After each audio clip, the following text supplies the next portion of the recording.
सोमवार व्रत कथा। भगवान शिव पूरी करेंगे सभी इच्छाएं।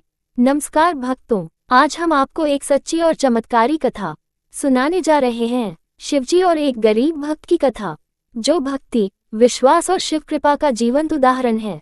बहुत समय पहले की बात है। एक गांव में एक गरीब ब्राह्मण रहता था। उसका नाम था हरिदास।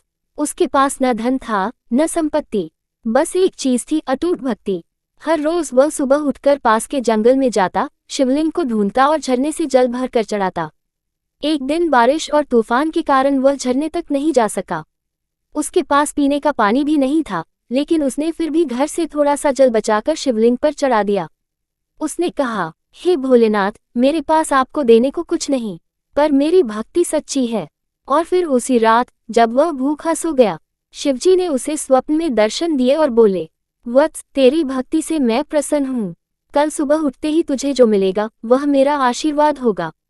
सुबह होते ही उसके घर के पास जमीन खुद से फट गई और उसमें से एक शिवलिंग और सोने की मुद्राएं निकली। गांव वाले चमत्कार देखकर चकित रह गए। हरिदास ने उस धन का उपयोग मंदिर बनाने और भूखों को भोजन कराने में किया। स्पीच बलून ये कथा हमें सिखाती है, सच्ची भक्ति कभी व्यर्थ नहीं जाती। भगवान सब देखते हैं और समय आने पर उसका फल जरूर देते हैं। सोमवार के व्रत को लेकर मान्यता है कि इस व्रत को करने से भगवान शिव अपनी भक्तों की मुराद जल्दी पूरी करते हैं। सोमवार का दिन भगवान शिव को समर्पित है, इसलिए इस दिन भगवान शिव की पूजा और व्रत करने का महत्व और ज्यादा बढ़ जाता है। यदि आप सोमवार के व्रत करते हैं तो आपको सोमवार व्रत कथा पढ़ना बेहद जरूरी है, क्योंकि इसके बिना आपका व्रत अधूरा माना जाता है। आइए जानते हैं सोमवार व्रत कथा। सोमवार व्रत कथा। देवों के देव महादेव बहुत ही भोले माने जाते हैं, इसलिए उनका एक नाम भोलेनाथ भी है। पौराणिक मान्यता अनुसार भगवान शंकर को प्रसन्न करने के लिए किसी भी तरह के खास विशेष पूजन की आवश्यकता नहीं होती, क्योंकि कहा जाता है कि वह तो भोले हैं और भक्त की मन से की गई क्षणिक मात्र की भक्ति से ही वह प्रसन्न हो जाते हैं। अगर आप भी शिव की भक्ति और कृपा पाने के लिए सावन के सोमवार का व्रत करते हैं तो इस कथा से भोलेनाथ को प्रसन्न कर सकते हैं। साहूकार को मिला संतान प्राप्ति का वरदान। एक बार किसी एक नगर में एक साहूकार था। उसके घर में धन की कोई कमी नहीं थी, लेकिन कोई संतान न होने के कारण वह बहुत दुखी था।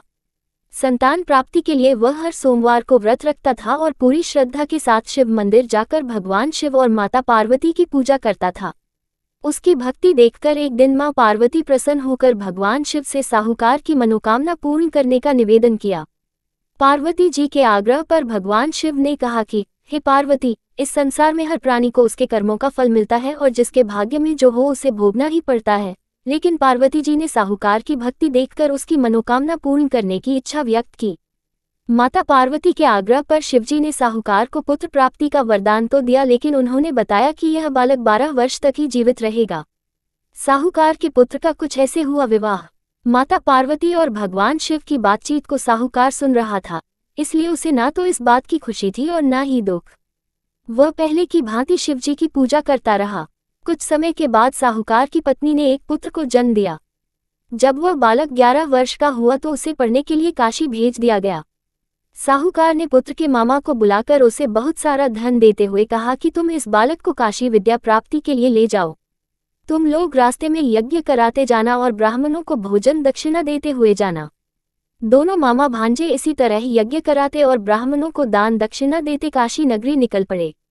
इस दौरान रात में एक नगर पड़ा जहां नगर के राजा की कन्या का विवाह था, लेकिन जिस राजकुमार से उसका विवाह होने वाला था वह एक आंख से काना था। राजकुमार के पिता ने अपने पुत्र के काना होने की बात को छुपाने के लिए सोचा, क्यों न उसने साहूकार के पुत्र को दूल्हा बनाकर राजकुमारी से विवाह करा दूं। विवाह के बाद इसको धन देकर विदा कर दूंगा और राजकुमारी को अपने नगर ले जाऊंगा। लड़की को दूल्हे के वस्त्र पहनाकर राजकुमारी से विवाह करा दिया गया। साहूकार के पुत्र के निकले प्राण।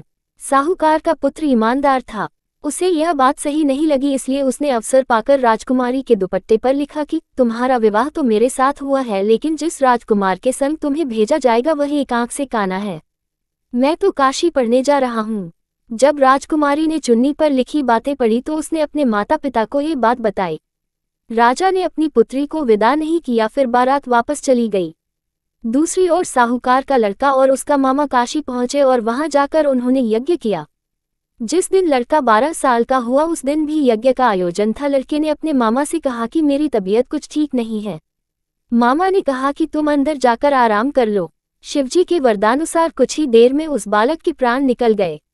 मृत भांजे को देख उसके मामा ने विलाप करना शुरू किया। संयोगवश उसी समय शिवजी और माता पार्वती उधर से जा रहे थे। पार्वती माता ने भोलेनाथ से कहा, स्वामी, मुझे इसके रोने के स्वर सहन नहीं हो रहा, आप इस व्यक्ति के कष्ट को अवश्य दूर करें। शिवजी की कृपा से जीवित हो उठा साहूकार का बेटा। जब शिवजी मृत बालक के समीप गए तो वह बोले कि यह उसी साहूकार का पुत्र है जिसे मैंने 12 वर्ष की आयु का वरदान दिया था। अब इसकी आयु पूरी हो चुकी है, लेकिन मातृभाव से विभोर माता पार्वती ने कहा कि हे महादेव, आप इस बालक को और आयु देने की कृपा करें, अन्यथा इसके वियोग में इसके माता पिता भी तड़प तड़प कर मर जाएंगे। माता पार्वती के पुनः आग्रह पर भगवान शिव ने उस लड़के को जीवित होने का वरदान दिया। शिवजी की कृपा से वह लड़का जीवित हो गया। शिक्षा पूरी करके लड़का मामा के साथ अपने नगर की ओर वापस चल दिया। दोनों चलते हुए उसी नगर में पहुंचे जहां उसका विवाह हुआ था। उस नगर में भी उन्होंने यज्ञ का आयोजन किया।